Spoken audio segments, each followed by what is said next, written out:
안녕하십니까. 단내림 에어컨 전문가 엉클 차입니다. 자, 어느덧 2026년 새로운 한 해가 밝았습니다. 병오년 새해에 붉은 말처럼 하시는 일 모두 다 붉게 활활 타오르는 한 해가 되었으면 하는 바람입니다. 이제 새해가 돼서 여러분들도 아파트에 있는 또는 빌라나 주택에 시스템 에어컨을 고민하시는 분들이 많을 텐데, 그렇다 그러면은 시스템 에어컨을 설치하려고 할 때 어떤 체크리스트를 가지고 점검을 해야 할까에 대해서 제가 하나하나 여러분들한테 짚어드리는 시간을 갖도록 하겠습니다. 자, 우선은 첫 번째, 이제 제일 먼저 중요한 것은 천장 속 높이를 확인해야만 하는 것이겠죠. 구축이든 신축이더라도 통상 이게 시스템 에어컨이 여러 가지 어떤 그 구조물에 의해서 간섭되는 경우가 있기 때문에 반드시 확인을 해야만 하는데, 자, 천장 속 공간을 확인하는 방법 중에 가장 좋은 방법은 매립등, 즉 다운라이트나 또는 스피커폰 이것들을 양손으로 이렇게 내려서 줄자를 넣어서 재는 것이 가장 쉽고 빠른 방법 중에 하나입니다. 두 번째는 베란다로 나가셔서 베란다 바닥에서부터 천장 높이를 재고, 또 거실에 들어오셔서 거실 바닥에서부터 천장 높이를 재가지고 더하기 빼기 하면 되겠습니다. 자, 이제 세 번째는 이제 커튼 박스, 창가 쪽으로 가보면 커튼 박스가 있을 텐데, 그 커튼 박스 속을 줄자를 이렇게 재보시면은 대략적인 천장 속 공간의 높이가 나올 수가 있겠습니다. 자, 이제 두 번째는 전기 용량을 한번 확인해 봅니다. 특히 이제 구축인 경우에는 전기 용량이 과거 기준으로 해서 들어와 있기 때문에 에어컨 용량과 거의 비슷한 용량이 될 수 있어서 반드시 확인을 해야 되는데, 일반 가정에서 전기 용량이 가장 많이 들어가는 것은 이제 에어컨과 또는 뭐 인덕션 이런 것 등이 될 수 있겠습니다. 그래서 혹시나 구축인 경우에 암페어가 메인 차단기에서 암페어가 30A 이상만 되면은 충분하다고 볼 수 있겠습니다. 그러나 이제 30A인 경우도 종종 있게 되는데, 혹시 개별적으로 저한테 연락을 주시면 제가 노하우나 방법에 대해서 미리 말씀을 알려드리도록 하겠습니다. 어쨌든 전기 용량을 여러분들이 반드시 시스템 에어컨 하기 전에 확인하는 것이 매우 중요하다고 볼 수 있겠습니다. 자, 이제 세 번째는 실외기실의 위치나 또는 공간을 확인을 해야 됩니다.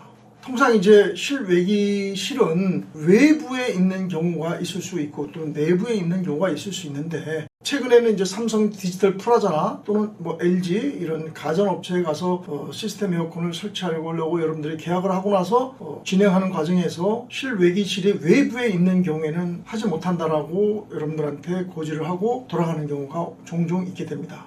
단적으로 얘기해서 구축되어 있는 아파트가 기존에 외부에 밖에 이렇게 설치가 되어 있는 공간이 있다 그러면은 관리실에서 그거를 일률적으로 통제하지 않는 한은 설치는 가능하다라고 볼 수 있겠습니다. 저희한테 그런 것들을 알려주시면은 저희들이 자세하게 안내해 드리겠습니다. 자, 그리고 이제 실외기실을 여러분들이 선정을 할 때 고려해야 될 가장 중요한 요소는 통풍, 즉 바람이 잘 이렇게 통할 수 있는 곳인가, 또는 직사광선을 피할 수 있는 곳인가, 또는 이제 소음이나 어떤 진동으로 인해서 피해가 없는 그런 좀 떨어진 곳에 설치를 해야 되는가, 이런 것들을 고려해서 여러분들이 위치를 선정하면 되는데, 자, 그렇게 위치를 잘 선정함에 따라서 냉방 성능에 직접적으로 영향을 미치게 됩니다. 또한 전기료를 절감할 수가 있고 기기의 수명도 길게 가져갈 수 있으며, 또한 차후의 서비스에서도 상당히 유리하게 서비스를 받을 수 있기 때문에 너무 어렵게 접근성이 떨어지는 곳에다가 실외기를 놓으려고 하지는 마시라고 제가 그런 조언을 좀 드리고 싶습니다. 자, 이제 네 번째는 집안의 이제 환기라든지 또는 스프링쿨러 등을 확인해서 이 배관의 누트를 확인해야 되는데, 이러한 것들은 이제 여러분들이 있다 없다 정도만 얘기를 해주시면 저희 같은 전문가가 현장을 방문했을 때 그런 것들을 좀 더 실측을 통해서 여러분들한테 안내해 드릴 수 있는 요소가 된다고 볼 수 있는데, 통상 이제 신축이더라도 환기나 또는 뭐 이 스프링쿨러의 배관이 창가 쪽으로 많이 지나가는 경우가 많이 있어서, 창가 쪽으로 지나가게 되면은 시스템을 넣었을 때 간섭을 받게 돼서 단내림이나 또는 인테리어 핏키트 또는 슬립 메디키트를 사용해야 되는 경우가 종종 있게 됩니다. 그래서 그런 것들이 있을 수가 있는지에 대해서 미리 한번 확인을 해야 할 요소 중에 하나라고 봅니다. 다음은 이제 다섯 번째인데, 기밀성, 즉 외부로부터 어떤 결로나 또는 또 누수 이런 가능성이 있는지 여부를 판단해야 될 요소인데, 통상 이제 냉방 효율을 높이기 위해서는 실내 공간의 어떤 기밀성과 단열 이런 것들도 매우 중요한 요소 중에 하나라고 봅니다.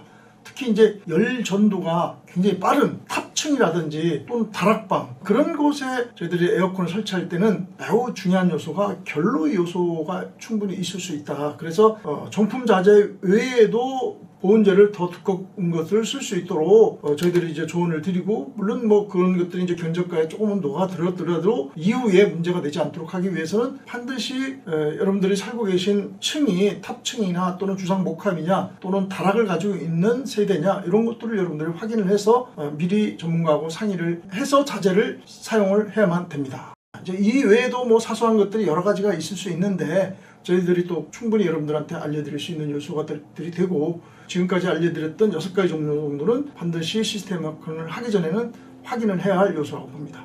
점점 더 날씨가 많이 급격하게 추워지고 있습니다. 이러한 시기에 여러분들 건강관리 각별히 유의하시고, 다음에는 더욱더 유익한 정보를 가지고 여러분들 앞에 찾아뵙겠습니다. 그때까지 건강한 모습으로 안녕히 계십시오. 고맙습니다.